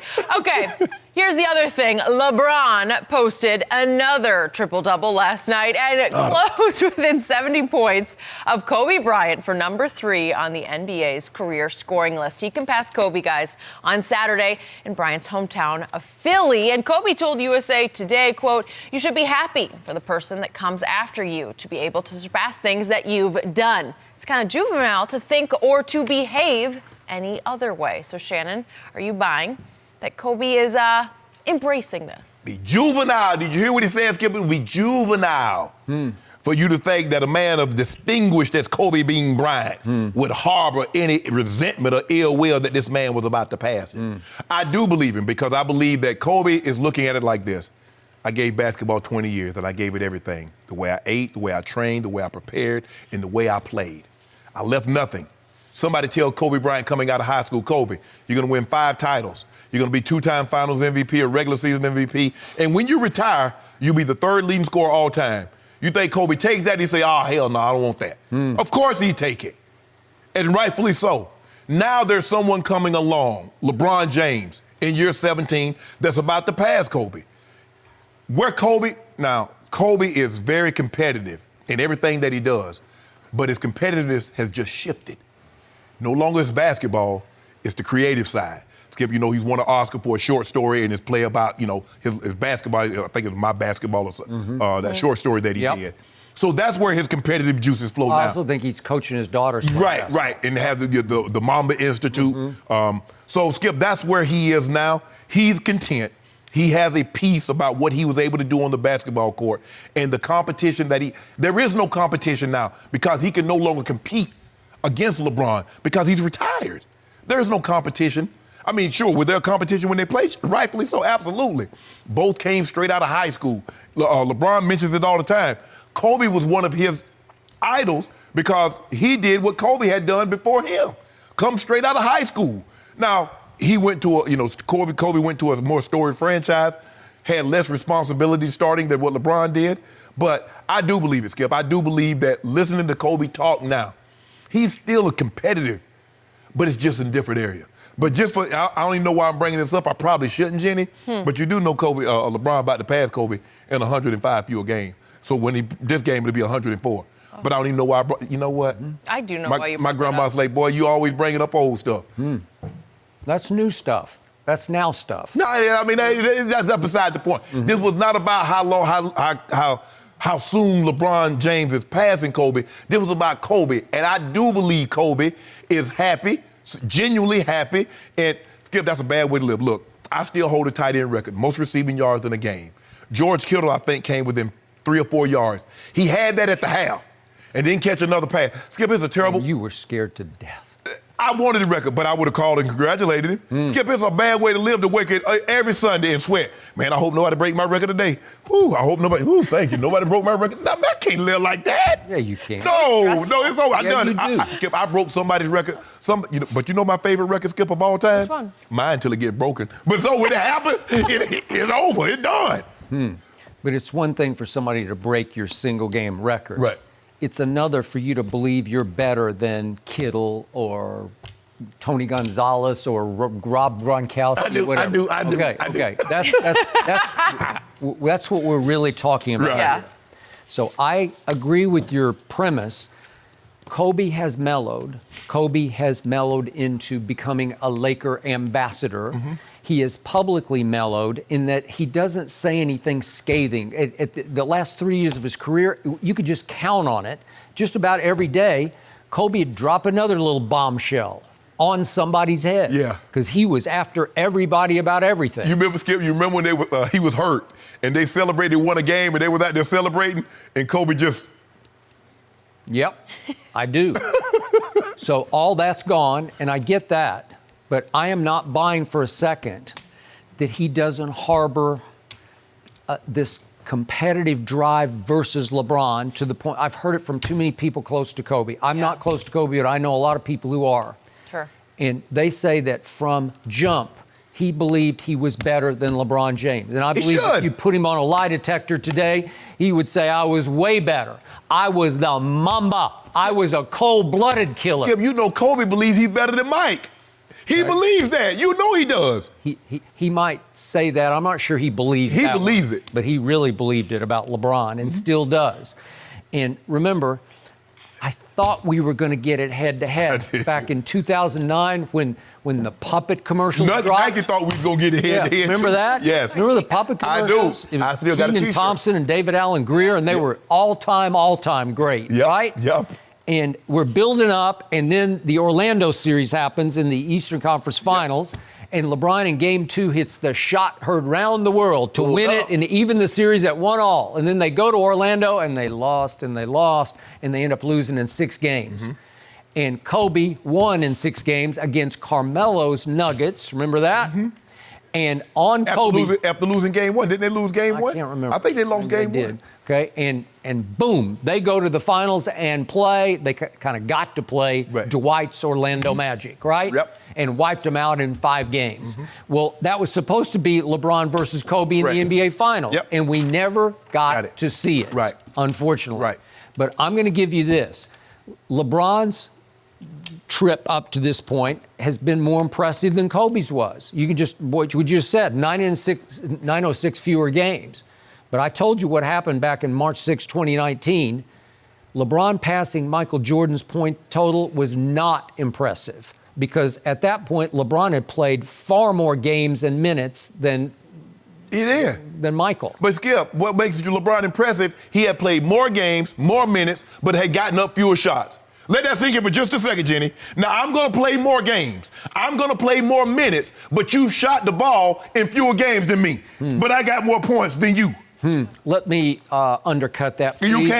You can't. Because at that point, LeBron had hoisted up almost 4,000 more threes than Michael did in his career. 4,000 more. 4,000 that minute? Yeah, because in Michael's day, they just didn't shoot threes. They couldn't. It wasn't a thing. They couldn't. It wasn't Not a thing. everybody can shoot three. It was not emphasized. So guess what? From the three-point line at that point, when he passed Michael, yes. LeBron had scored 3,399 more points from three than Michael had. Yeah. Well, I'd say that's a huge advantage. Let that sink in. So now I'm finna undercut Skip again, Jenny. So even with those 4,000 more threes that LeBron had attempted more than Michael, he still shot the ball less than Michael when he broke his record. Is it better to score two or three? Help me out. Let's see, two or three. Hold up, if you don't mind me asking, Skip, who has a better three-point percentage? So it's not like they didn't shoot the three. Because the three-point line, if I'm not mistaken, came in 1979. If my memory serves me correct, the three-point shot was instituted. And if I'm not mistaken, Chris Ford was the first one to make a three in an actual NBA game in the regular season. I could be wrong. It was not emphasized until the very end of Michael's run in Chicago. Not until the very end did it start to become a thing. Guess what else wasn't emphasized in the beginning? Lifting weights. That wasn't emphasized. Okay. But guess what now? Times change. Evolve with it. Boy, if Michael had lifted weights early, whoa, about how much better he might have been. Imagine. Wow. I'm a firm believer. Look at all the nutrition and all the stuff they got now and all the equipment. Imagine if they'd have had that when O'Shea was in. I was the first guy. I didn't have a chef. I was bringing my own food. Brought that, Skip Bayless, bringing it. And then LeBron discovered vibranium. Yeah. $1.5 million. $1.5 million on call. Chiropractors, physios, massage therapists, trainers, chefs. To be the best, you got to spend money, take money to make money. That's what it takes, Skip Bayless. LeBron is the most durable superstar ever. I give you that. But when he passed Jordan, it wasn't that impressive. Very impressive. No. This is impressive. Roll past it. And you remember, who got the most consecutive game for double-digit scoring? Drove by, kicked dust up in his face. Yo, guy, passed him, shot past him. We gonna put that record out there and nobody ever gonna get it. And what's LeBron's record in the NBA? Whoa, there you go. I don't remember. There you go. Help me out. There you go. We're not talking about it. Skip. It's the anti-Brady record. Hold on, it's 3 and 6. I could have swore, if we're not mistaken, we're talking about Kobe, and but you do know, just about a time, Skip. You know we're gonna be. No, but we gonna pass Kareem too. We gonna get Kareem too. Ain't no might. You might. It's going to happen. Step by step. As long as that groin holds. Yeah, there you go. See, there you go. Why you mention that? Knock on wood. Why you do that. We don't want that. I want you to stop mentioning it. Stop mentioning injury. Yep. Because you saw him diving on the ball, getting it. You told me he doesn't try hard on that end of the He does. Hold on. You see what he do. We play defense. We play defense, Skip. Got a block shot last night. Way to go. There you go. You're 6 feet 9 inches tall and you got a block shot. Impressive. Hold on. We got 3 of the best shot blockers in the NBA. I mean, come on, Skip. So, you know what I love about LeBron? He is the drama king, and it's very... What did he do now? What did he do now? It's very cool. I'm giving you a prop here. This is a plus. Okay. It's very cool. It's so LeBron that he is going to pass Kobe in Kobe's home. It's like his home area anyway. Yeah, but everybody Philly, man, Philly ain't got no love for Kobe because he came back and all-star, they booed him. Well, now all of a sudden, we love Kobe. Well, you didn't love him when he played. You remember when I get it. They played in the Sixers in the finals. I get the booing then. But you got to boo the man in the All-Star game. Stop it. That's interesting. But he did grow up in the suburbs, out on the main line, as they call it. Kobe, LA. Yeah. Yeah, true. You only really go there for So all I'm saying is, Skip Bayless, it was impressive when he passed Michael. It's going to be impressive when he passed Kobe. It's going to be impressive when he passed Mailman. It was highly unimpressive when he passed Michael, but I'm giving you Kobe. No, hold on. Jordan was in 4th. How is it not impressive to pass the guy in 4th, but impressive to pass the guy that's in 3rd? I'm trying to figure that out. Help me understand that. Because you scored 4,000 more points from the three-point line. Hold on, Skip. Thank you. Hold on. The Case closed. Next question. I have to go back to something. You cooked and brought in your own food. Yeah, I brought it all in. When you played. Yeah. I was the first doing that. Because see what happens, Skip, that's why, when I go to a restaurant cooking for how many? 500, 1,000 people? I cook for me. So I know how much protein, how much carb, how much sodium, all that in there. I know, Skip Bayless. So when I hit that field, I was ready to go. That whole Ferrari with perm. That's the Chef Shay. It makes more sense now. Yeah. I just wanted to make sure I had that all figured out. Me and Bron, see, Bron, I ain't got no money like Bron. Yeah, if I'd have had somebody doing it like Bron, if I had that money. But Bron got that money. He said, you know what? I'm going to hire me a chef. I'm going to hire me a physio, chiropractor, trainer. I kind kind of want a chef. I do too. He hired you to be his PR. Yeah, are you on payroll around there? I feel like lately it's just been... He got, look, I mean, the 5 horsemen, me, Randy, Mav, Rich, Braun. You do have the hookup. Oh, you're just on the fam now? Okay, let's get back to the show. I had to take that little note there. No mercy. Eli Manning is reportedly set to retire from football today. His press conference is actually live right now. So after spending most of this season on the bench behind Daniel Jones, Eli had already said that he didn't want a backup role next year. Eli led the Giants to 2 Super Bowl wins, including an incredible victory over the 18-0 Patriots. Eli will also finish his career in the top 10 for both passing yards and touchdowns, and will walk away with a 500 record of 117 and 117. And we are now joined by the one and only Michael Rapaport. Oh, here we go. Only appropriate that we have you here for this discussion. See, you're already ready for this one, but we've been talking about whether or not he deserves to be in the Hall of Fame or not. How do you feel about that? I've been watching all week, and God is good because this was already scheduled, and I've been listening to Kooky Rob Parker and you and Skip Bayless, a.k.a. Drip Bayless, a.k.a. Whip Bayless. All the fame has gone to your head. You cannot talk about the history of the NFL without talking about the great Eli Manning. Saying that. Eli with the lineage, Manning, coming up behind Archie and Peyton. Eli, the old Mississippi Messiah, #1 pick. I am not playing in San Diego. Eli, always standing in the pocket, never running, taking the bumps. Eli, the wild card killer, MVP. Eli, the Giants' giant killer, escaped the pocket deep to David Tyree. Eli then threw it in the end zone to Plaxico. Eli, where was the Patriot defense? They were videotaping practice. Question. Eli to the end zone, defeated the undefeatable. The Giants killer showed Danny Dimes how to shine. Eli, there's so much I have to say about this. Let me tell you something.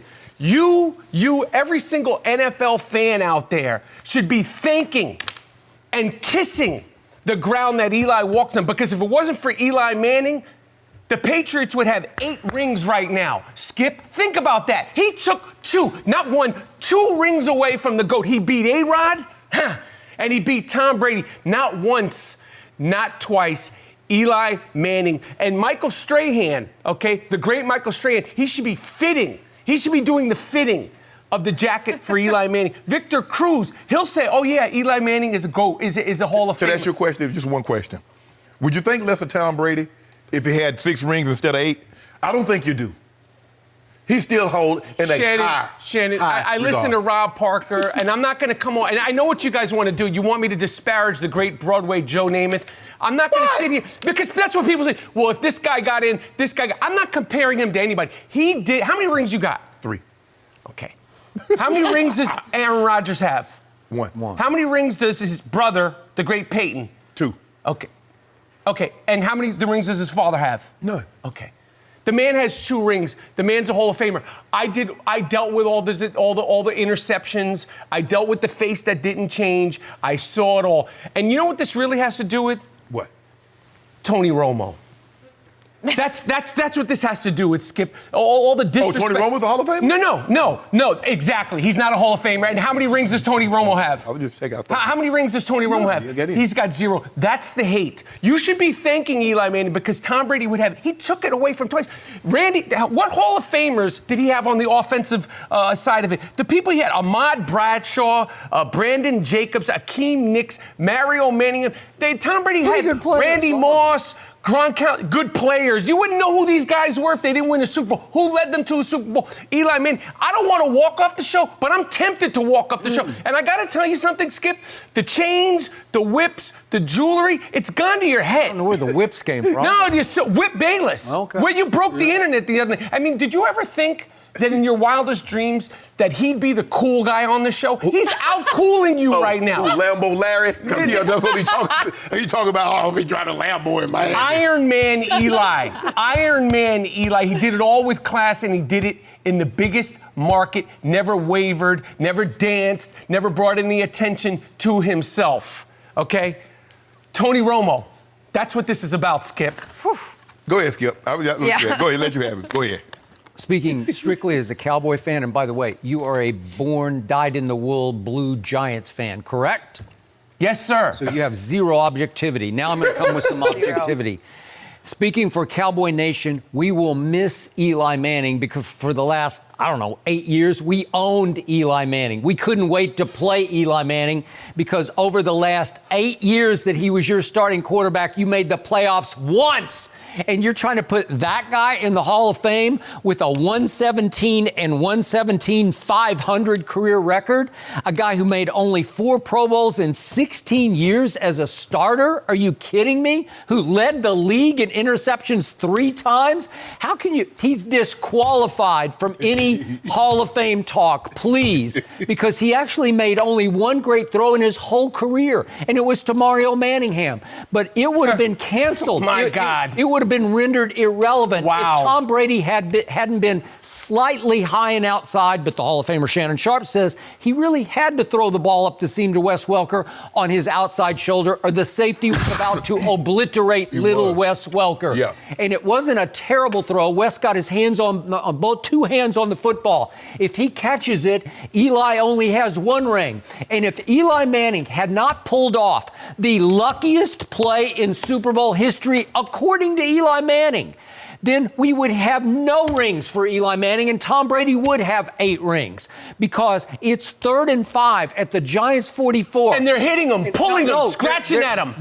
He is in the grass. In the grass. Today's rules, you are down. Yeah, but this is a Super Bowl. We play until we get down. The guy with no mobility escapes from 3 Patriots pass rushers who have their hands on him. 6 Patriot pass rushers. I don't know how. Where was the great vaunted Bill Belichick defense then? I don't know. So he finally escapes. He runs backward. Yep. He closes his eyes. He didn't close them. He put both hands on his eyes like this and threw it as far as he could. Right, and what did the guy do? Catch it. And then on the next... Wait a second. What did the guy do? He stuck it on his face mask. Found a way. Stuck in his face mask. In fact, he didn't actually touch the football. It just stuck in his mask. And the great Rodney Harrison, and he was really good. Yeah. I don't know where he was. He thought the game was over. And where was that great Patriot defense the next play? Why was Plaxico... I mean, we all knew it was going to him. It was almost like a practice throw. Where was the Patriot? You know what? I think that is your best point and the only good point that you have made because Belichick's The only good point that I made? Yeah, 12 plays, 83 yards for a touchdown to win the game after the great GOAT Tom Brady had driven 80 yards the other way for what should have been another game-winning drive. It shoulda, coulda, Atlanta Falcons. It does not matter. The guy beat Tom Brady twice. He beat Aaron Rodgers in the conference championship. Brett Favre, too. Yo. What do I have to? I mean, this isn't even a conversation. We talk about rings. You disrespect basketball players all the time. Damian Lillard, he's not winning a ring. It's not about championships. It's not about championships. And these lunatics who are voting for the Hall of Fame. I mean, somehow I'm not going to divert. But the other day, Derek Jeter, like 99.9%. Show your face, crazy person. Eli Manning is going to be in the Hall of Fame. Okay, and I'm going to be there. Victor Cruz is going to be there. Bill Belichick is going to be there, and Tom Brady is going to be there.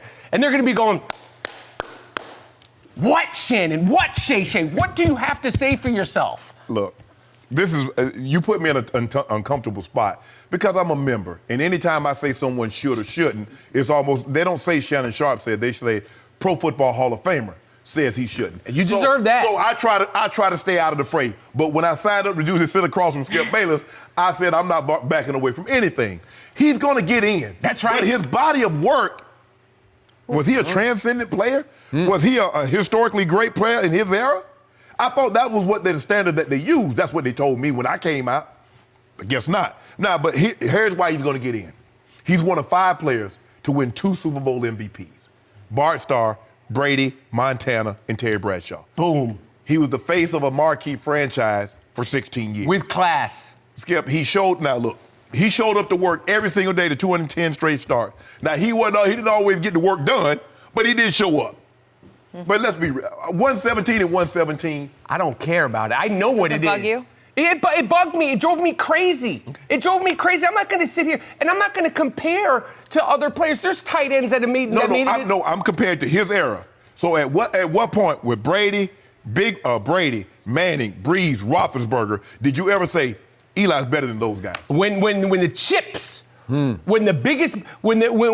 everything needed to be brass were on the line. So that's your question. So if Jimmy Garoppolo wins the Super Bowl, he's better than Patrick Mahomes. So is that what we're using? No, I'm not saying it. But if he does it again, I'm not saying he's better than Patrick Mahomes. I'm not saying he's better than Aaron Rodgers. I'm not saying he's better than his brother. But I'm saying, does he deserve to be in the Hall of Fame for what he did? Yes. Should they say, oh, well, the defense was good. But what Super Bowl team doesn't have a good, great, or iconic defense? What championship Super Bowl team doesn't have a fantastic defense?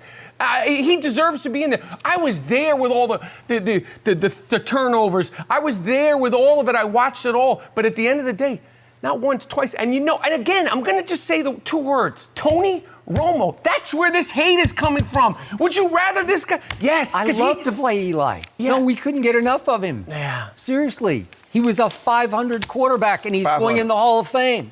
And I give you, he is Peyton's brother and Archie's son. He is royalty. He was a classy guy who never said anything because sometimes I wondered what if anything was up there to say. I don't know what. I agree. It drove me nuts too. And he showed Danny Dimes the way. And speaking of driving you nuts, I'm here to say there's some hypocrisy going on because I'm not sure any man on the planet has screamed bad words at Eli Manning more than this man has during football games. How many times did you throw things at your TV because Eli threw another pick? A bunch. Thank you. And maybe his durability, maybe that he has the heart of a killer, the heart of a lion, it goes in the way of some of his stats. Maybe the fact that he played, 16 years straight? He played 210 consecutive games. How hard is that, Shannon Sharpe? That was very hard. Okay. Very hard. And so maybe that got in the way. So, all these things. But a lot of guys, you have a lot of starts and you start not to play well, they put somebody else in there. They just don't keep you in there. Only the quarterback. Yeah, we did that. We did that with McAdoo the Wackadoo on this show, and he benched Eli Manning, and Eli cried for who? Geno Smith. I think Geno Smith. I saw him at my Trader Joe's the other day. No, he's in Seattle. Oh, how about this here? Now, Tom Coughlin. Tom with the red face Coughlin. Tom Coughlin, Ben McAdoo, and Sherman. Now we got three guys that was that the last year with Eli. Now where are they now? That ain't my problem. I know. All I know, that was their quarterback, right? Yeah. Where are they now? I know where Tom Coughlin is. He's shining those rings up. And guess what? Got him up out of there. He couldn't shine them enough. And then here comes Ben McAdoo. And he tried to tell you. He saw it coming. He tried to replace it. With Geno Smith. It doesn't matter. Where is Geno Smith? I'm telling you, I think he pumped my gas the other day. Okay, McAdoo the Wackadoo. I got it. Let's get to something that really matters, like this year's Super Bowl. Who you got? The Giants. No, I'm very realistic about my team, sir. I have to say, I think it's going to be a great game right now, and I haven't wavered off it. I think that Patrick Mahomes and the guys are going to win 35-27. I don't think that San Francisco could put up enough points. I think it's going to be a great Super Bowl. I think it's going to be a competitive Super Bowl. I think it's going to be an exciting Super Bowl. I don't have a dog in this fight, but I think Mahomes is going to do it 35-27. And I think that for a minute it'll go back and forth. But they've been through so much adversity in these last 2 weeks. Like, let's say he throws a pick six and that defense is coming. Let's say they get down. They've done it before. So I'm going with Patrick Mahomes. Good. That makes me feel better about the 49ers. Oh, are you going to be down there? No, I'm not. I'm not going to be down there. I would love to be down there. We would love to have you. Shay and Whip Bayless. I mean, this is going to be nuts. I mean, it's going to be a while before you go into a Super Bowl for your team. Shannon, it's going to be a while. I don't. Do you know that I sleep like a big giant baby, knowing that we dethroned the Patriots twice? Do you know that I sleep 18-0? Randy Moss was unstoppable. What if twice? You have kids. What if they stay the exact same age as when that happened? Let me tell you something. They grow up. Time to move on. We'll get it together. We got a great new offensive coordinator. You know what? You are now stuck with Jason Garrett calling your plays. Good luck. Oh, we didn't even go there, and I don't think we've got time for it. But we'd love to have you back to talk about that one. Mercy. So the Lakers hit a season-high 19 threes, and LeBron posted another triple-double in last night's 128-113 win over the Nets. LeBron finished with 27 points, 12 rebounds, and 10 assists to lead the way, while Anthony Davis finished with 16 and 11. When asked if the Lakers were one piece away from competing for a title, LeBron said that no moves are necessary, adding, quote, "We have enough right now." Michael Rapaport is still with us. So, Mike, does this look like a championship team to you? Yes. The Lakers look like a championship team. I'd be nuts to say that they don't. LeBron has been ridiculous. He's taught these guys how to win. He's put the battery in Anthony Davis's back. Dwight and JaVale are a problem. They have 3 centers, including Anthony Davis. They're playing defense. The 17th year, I know he's been, stacking in the fourth quarter. I agree with you on that. Stop it. But I will say they look like a championship team right now. We're heading into February. It's going to be the All-Star break. The Clippers are very strong too, and I think they're gonna start morphing and doing their thing. But right now they look like they're going to make it out of the Western Conference Finals. Make it out of the Western Conference. I don't like to admit that, but I'm going to admit that, and I'm going to say that right now. That's what it looks like. Now, we'll come back when the spring comes and the flowers start changing, and things might be a little different. So what happened to you? No, nothing. Something just switched in your brain. Because he thought LeBron was going to fall off a cliff. Say it. I didn't think he was going to fall off a cliff, Shannon. Yet. You see? I want him to be healthy. No, you know what I want him to be? I want him to be healthy. I want them to all be healthy. I never wish injury on anybody, but I want him to be healthy because when the Clippers beat them in their own building, that's when. What we got on a Tuesday? They play Tuesday. How many times? What's the record? What you want to bet? Oh, this week? Yeah, they play Tuesday. Let's do double nothing on what we bet on the Golden State Warriors in Cleveland. You still owe me $100 on this. Really? Yeah. I got a thumb breaker, that I could send down in Miami. You still owe me $100 for that when we were in Cleveland. So let's do double or nothing. Okay. Double or nothing. That the Clippers beat them. Okay. That's not a problem. The Clippers beat them. No, we're a problem. Yeah, we're a problem. Very good basketball team. We're a problem. We ain't no good. A good basketball Good. team. Oh, we went to New York. We beat the Knicks and the Brooklyn Nets. Ooh, that's so great. What about they'll lose to the Sixers? They'll lose. You want something on that too? $50. Things are happening here. Wow. I think, yes, they are a championship caliber team. But here's the thing. This is what happens. See, Skip Bayless, you got to watch. Ooh, that joke was slick. Ooh, but you can't be slick to a can of oil. That's me.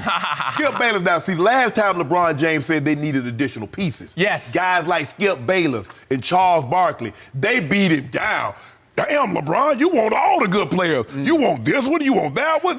He threw everybody under the bus. So in other words, what he did this time, said, you know what, we got enough to go compete right now for a title. Knowing behind the scenes that, hey, we can, you always add something. Could add a little something to the, sometimes, but when you got a great chef like LeBron James, he really believes, he believes that this thing is perfect. I had this thing simmering all night, 350 in the crock pot, salt, pepper, some onions, bell peppers. The thing is right. He believed that. It's simmering right now. Really? Yeah, this dish about to be served. You know what he forgot? What? Forgot to put the clutch G. That ain't it's about to be served. You gotta mix it. And guess who he gonna serve it to? You can buy it. You can buy one. And guess who he gonna serve it to on Tuesday? That dish that's been we'll have to wait simmering. and see. Oh, really? Yeah. No, I'm not worried about that. They ain't beating the Clippers. No? Nah. By the way, the only oil I care about is going to be in the Lambo I'm going to be driving in Miami next week. And you're going to be wishing that you were at least riding Does he in have an extra that I could maybe? Who's he? I don't know who you're talking about. That guy, Wayne? I don't know. That guy. He's offering his Lambo up. Yeah, I know. I haven't had an offer. Yeah. It might That's or all- it might not be. Exactly. That's all he want to do. He want to go out there and floss out there and roll. As he should. You're the straight guy now. He's the cool guy on the show. That's like, who would have thought it? Who would have thought Who it? would've? Drip, a.k.a. Whip Bayless. The car I drive right now is way faster than that Lambo, so what do I care? Yeah. Right? But the Lambo way cooler in Miami. You could make that case. I'll buy that. right in. So, unfortunately, I don't think Paul George is going to be able to play on Tuesday night because he's got a pulled hamstring, and it sounds like it's really bad. Bad. So I'm not sure that your bet is a good one. But they did in Game 1.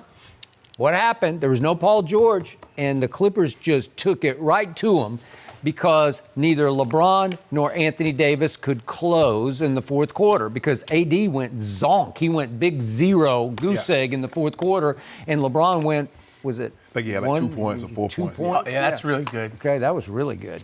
So you got that going for you. Odds are on their side because they've already lost 2 games, so they're going to win 1 somewhere along the trail, right? Or not. So I am with you about this. He has been gloating all day, as in championship parade gloating. No. After they beat the Knicks and the Nets. The Nets had lost 5 in a row coming in. Kyrie already threw the whole team basically under the bus. Literally. Obviously, they're waiting for the best player on the planet to finish his Achilles rehab. That won't help. That won't help. That little experiment in Brooklyn, by the way, won't help. You don't think so? No. Now the Knicks in yours. No, I'm done with them. I'm not a Knicks fan. I'll make sure you say that public. I'm a free agent. But that little experiment, that experiment with KD and Kyrie, they're not winning any. I ain't worried about that. I was, but I ain't worried about it. Okay, so the Lakers did something they never do because they haven't done it all year. They made 19 threes last night, and he's celebrating like it's over. Really? Like that's going to happen again. Okay, it's not going to happen again. They will not make 19 threes Finding our again. rhythm. Yeah. Want to bet they don't make 19 in a game this year from this point forward? I'm thinking more like 20, 22. 22? Okay, I got 22 for 5 cases of dew. No? Skip, we already got 5 cases. Okay. Start taking his money, man. Take his money. He bet me they wasn't going to win 56 games. We had 39 right now. Okay. All right. It's a long season, man. Oh, so what? Yeah. They're about to win this. So what? They're not going to win 20 games? We got a couple more cases on, 75% from the free throw line. Yeah. So I got that in my back pocket. He went 1 for 1 last night. Did he? Oh, wow, that was impressive. Way to go. So the point is, I do like this team, and I agree with your premise. Rob Pelinka did a sensational job, scramble mode job, of throwing together a basketball team that looks like it's clicking. Why did he have to scramble? Why did he have to throw it together? What happened? Kawhi Leonard just pulled the rug right out from underneath it. It was all-time Beautiful. Beautiful. Shady Pete. Beautiful what he did. Yeah, and LeBron's thinking, we're going to be prohibitive favorites, and all of a sudden he's like, I don't know if I have any help here, right? We got plenty. Any help. We got plenty. Yeah. AD. It's all right. Here's the problem. You are still stuck with Kyle Kuzma. He does not fit. He does not pay much reverence or respect to the big guy, the king, quote unquote. And he's going to have to go before this whole thing clarifies into a championship chemistry. So if you can get rid of him at addition by subtraction. We take Bradley Beal. Yeah. Well, You ain't getting Bradley Beal. What about Booker? You ain't getting Devin Booker. Are you kidding? Yeah. How about Derrick Rose? Okay, we take Rose. Okay. All right, you got him. We trade Kuzma for Dame Lillard. Come, what are you talking about, man? I don't think Dude, that's not happening, man. I mean, Dame, come on, bro. You be close to Oakland. You're closer to Oakland. It's not happening. He's not going. That's not. What more do you need? How much more do you need? This guy needs everybody around him. You see, that's why LeBron said what you see, Jenny? We don't That's need why anything. LeBron said what he said, because people like you. He learned because he'll throw the people under the bus and be like, I don't know what happened. I got David Blatt. I just work here. Listen, even if they make it to the finals, and I don't think they're going to make it to the finals, Giannis is going to sit there and he's just going to be boom. Because as big as AD looks and as big as LeBron looks, when you get on the court with Giannis, he looks bigger, badder, tougher, and freakier. Giannis can't do nothing with us. You know that. What did he do? What happened when they played the first time? A little temporary setback. Blew them out. It wasn't no blowout. Banging on their heads. I ain't worried Your about day it. coming. Listen, my guy LeBron and your Lakers, he will grow all his hair back before they win a championship. What more can I say? We're going to find out the hard way. Now, when I'm celebrating, don't ask, can you get tickets to the parade and can you come to the party? No. The answer is no now. It's going to be no then. No later. Listen, man, I'm gonna bring my broom. I'm gonna bring the whole kit and caboodle when they don't win that championship. I cannot. We win wait. in the chip. So You got time. when the Lakers and Clippers meet in the playoffs, who's going to close games for the Lakers? That's what I want to know. Close. GOAT James. Really? The guy who's never been able to close. Ask Toronto, could he close? You remember Chicago when he hit that shot over Jimmy B? Oh, he closed, right? Ask Golden State if he could close. Close up, three down, 3-1. How's that for closing? Yeah. Has anybody ever done that before? A long time ago. Like when Eli won those titles. Long time ago. Glad you brought up long time. Going back to the Who last shot one. the shot that won the series? It happened to be Kyrie Irving. Hey, what has Kyrie done? Yeah. Ripped 2 teams apart since then. Right. The block heard round the world. And it was good. And the suspension heard around the world. He got Whoa. the phantom kick. Yeah. Hold on. It wasn't phantom. And phantom. He didn't kick anything. He didn't even know he got kicked. He used the same word in KD book. He look at LeBron. He was one of LeBron, client, Rich Paul clutch. Oh, Because okay. LeBron gonna put them paws on him. He ain't putting paws on But he said, I'm a anybody. husband and I'm a dad. He ain't putting paws If on LeBron had anybody. been single, he'd have put paws on it. He'd have put the mitts to it. I believe that. Mike, it is so good to have you with us on Undisputed. Please join us anytime. I really enjoy when No. you're here. You guys have fun I in enjoy Miami. this. We're I not- enjoy this We're not dynamic. inviting you back into the Jazz. We will see you soon. No mercy. It took Patrick Mahomes only 4 postseason games to become the franchise leader in career postseason passing touchdowns. He's also one of only 3 QBs to throw 50 touchdowns in a season. And according to one article from The Big Lead, well, Mahomes is following Michael Jordan's path in that he is without a, quote, worthy rival. So, Shannon, do you agree with that? Yeah, from a talent perspective, I believe he's above everyone. Nobody can do what he can do. There are a lot of quarterbacks that can throw from the pocket, but his ability to change arm angle and throw off different platforms in and outside of the pocket with accuracy and for distance is second to none. And I've said this on numerous occasions. Aaron Rodgers is the most gifted thrower of the football that I've ever seen. But I'm not so sure that when this kid is in the next 5 or 6 years, that distinction will go to Patrick Mahomes. He's that good, Skip. He's the real deal. Now, I think when you say Michael had no peers, you're talking about once Michael started winning. Because once he started to eat from the food trough, nobody else got an opportunity to eat. But Michael did play in the 80s. So Magic and Larry was his worthy adversaries. They won titles and Michael didn't. So I think they're looking at it, Skip, from when he started winning those titles. Nobody else got a chance to eat. Olajuwon ate in the mid-90s, but Michael, you throw that up in everybody's face. Had Michael been there, he'd have won 8 in a row. I don't believe so. But anyway, that's neither here nor there, Skip. Look, he's the head of the quarterback competition. You see, the thing is that basketball rivals are different than football rivals because they're like on the court at the same time. Bird and Magic, Skip, they're right there. Olajuwon could guard Ewing. Ewing can guard Robinson and Shaq. But when you got football rivals, they play quarterback. Okay, we look at Peyton, because I think the biggest rival most people will say, well, Peyton and Tom Brady. Same division, and they're kind of pretty much the same. Drop back passer, Skip, basically the same level of arm strength and things of that nature. What set Mahomes is his ability, not only his ability to throw, because I believe guys are more, obviously Lamar Jackson is more mobile than he is, Deshaun is more mobile, Russell Wilson as mobile, if not more. So there are guys that are more mobile than he is. But when you factor his ability to throw the football, Skip, and from different angles and from different platforms outside and with accuracy, nah. But I want to hold up on that Michael Jordan because, I want him to, he got to get a title. And we'll start with it. I mean, Jordan didn't become Jordan until he started winning titles. Because as great as he was, they still said Michael not Michael, but Magic and Larry, because they were winning titles and they were winning MVPs. He snuck an MVP, snuck 2 of them in the 80s, Skip. But, God, it's only his 3rd year.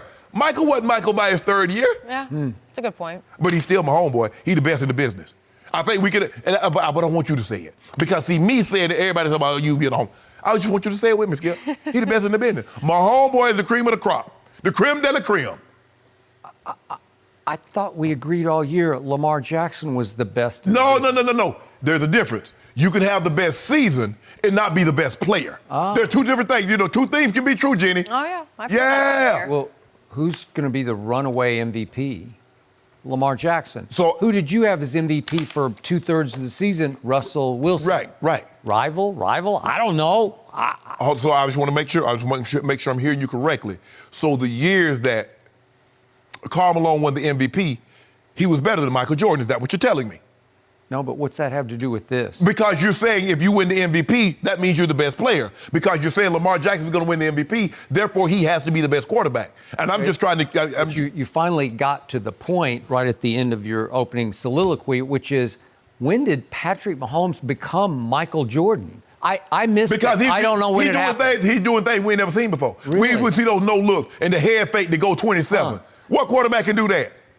I saw a kid named Michael Jordan as a freshman at North Carolina in the national championship game that was star-studded with Ewing and Sleepy Floyd on the other team. Yeah. And he made the shot of shots. He made the game-winning jump shot to close the deal of arguably the greatest championship game we've seen in NCAA basketball history. He was a freshman. Did Patrick Mahomes win a national championship at hold on, Skip, stop. Texas Tech? Skip, do you remember him? No, Skip, you do realize Big Game James Worthy was the number 1 overall pick the following season. And he had Sam Perkins, who was the number 4 pick. So we got to stop this now. Well, but you could see what was coming already when he was probably 19 nobody years saw old. that, Skip. He barely averaged 20 points. Okay. Nobody saw this. Okay, but you should have seen it. He was doing it right before your very eyes. And I don't know what Patrick Mahomes' bowl record was, if he played in the Weed Eater Bowl or somewhere. I don't know what he did. Did we not see that 736 that he threw for against Oklahoma? And so we should have saw that coming. We should have saw that coming. Took the L because Baker was even better. No, Baker had more talent. Yeah. Now he got some talent, and what'd he do?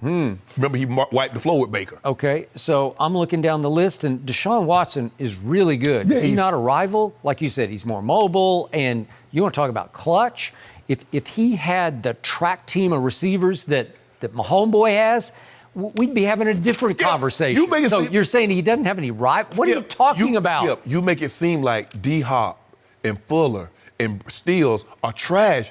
He didn't have Fuller for much of the year. Hopkins, he was always just first team All-Pro, just in the Pro Bowl again. He's really good, but he ain't those guys that this guy. He just doesn't have the speed. Okay, I got it. And then there's this guy in Dallas. I forget what his name is. Oh, no, don't do that. Dak Prescott. Now, see, you were doing good. Now, see, I was Dak Prescott put up numbers this year that were beyond Mahomes' numbers in many categories. He had an extraordinary year, and I think he's going to get nothing but better. You saying he's not a rival? No. He'll become a rival. First of all, before I get to any stats, this is why I don't know my chart sheet. The first thing I do before I get to how many pass yards, how many touchdowns, I like dubs and L's. Now, my guy, my homeboy, he had 12 check marks in the dub side, only 4 check marks in the L side. Now, I came to your guy, the Prescottian, the guy that accumulates different stats. Numbers. Yes. I got to the W side, he only had 8 check marks. But then when I went to the L side, he had another 8 check marks. That's not a rival. And yet I watched my TV. I watched my homeboy at home this year scored 13 points and lose to the Colts. And then the very next week, I watched him score only 24 points and lose to Deshaun Watson at home. My homeboy at home. You did that. Back to back. You did that. And Is guess that what? Jordan-esque? I don't know. And I had my guy to bring me a TV, and I watched Dak Prescott score 9 points against New England. And then I watched him score 10 points against New Orleans. And then I watched him score another 9 against Walking to him. Did you see that, Skip? Only 9. I did. 2 9s and a 10. Yeah, just because the beginning. his receiver, Amari Amari Cooper, he just disappeared. Not his I don't know receiver. what happened. I don't know. Is that the Amari Cooper that made the Pro Bowl? That ain't that Amari Cooper, is it? I don't know how. Mahomes is 24. He'll be the 5th youngest QB to start in a Super Bowl. So he's going to be putting... bad. Hold on. He's 24, so he's going to be putting foots in people for another decade plus? I think we got a lot of Mahomes to look forward to. We got a lot of young quarterbacks who are going to be rivals. And I'm sure we can talk about this one all day. Yesterday, Trae Young became the first Hawks player to be voted in as a starter in the All-Star game since Dikembe Mutombo in 1998. The Atlanta guard is averaging 29 points and 9 assists, but his team currently owns the worst record in the East. And according to Defensive Real Plus Minus, Young is the 3rd worst defender in the NBA. So, Skip, do you have a problem with Trae Young being a starter? Huge problem. Oh. He's fun to watch. He's great box office, but he should not be a starter in the All-Star game because, to Jenny's point, He ranks 387th in defensive win shares. He plays little to no defense because he's too little to play much defense. And furthermore, his team's record is 11-34, which is worst in the East and second worst in the NBA. And Jimmy Butler has taken the heat and put him on his shoulders. And look what he's done. They're 31-13, and he's not a starter for the East. But he ain't a backcourt. They don't list him as a backcourt. So who you got in the backcourt above him? But first of all, I like Ice Tray. That's what they call him at the crib, Jen. They call him Ice Tray. Oh, really? Really? He be letting them things go. He be freezing up in there. Really? Yeah, that's what they call him at the State Farm. He let them trays go. Really? Ooh, Ice Tray. Yeah, he deserves to go. Who you got in front of him? Okay, Kemba.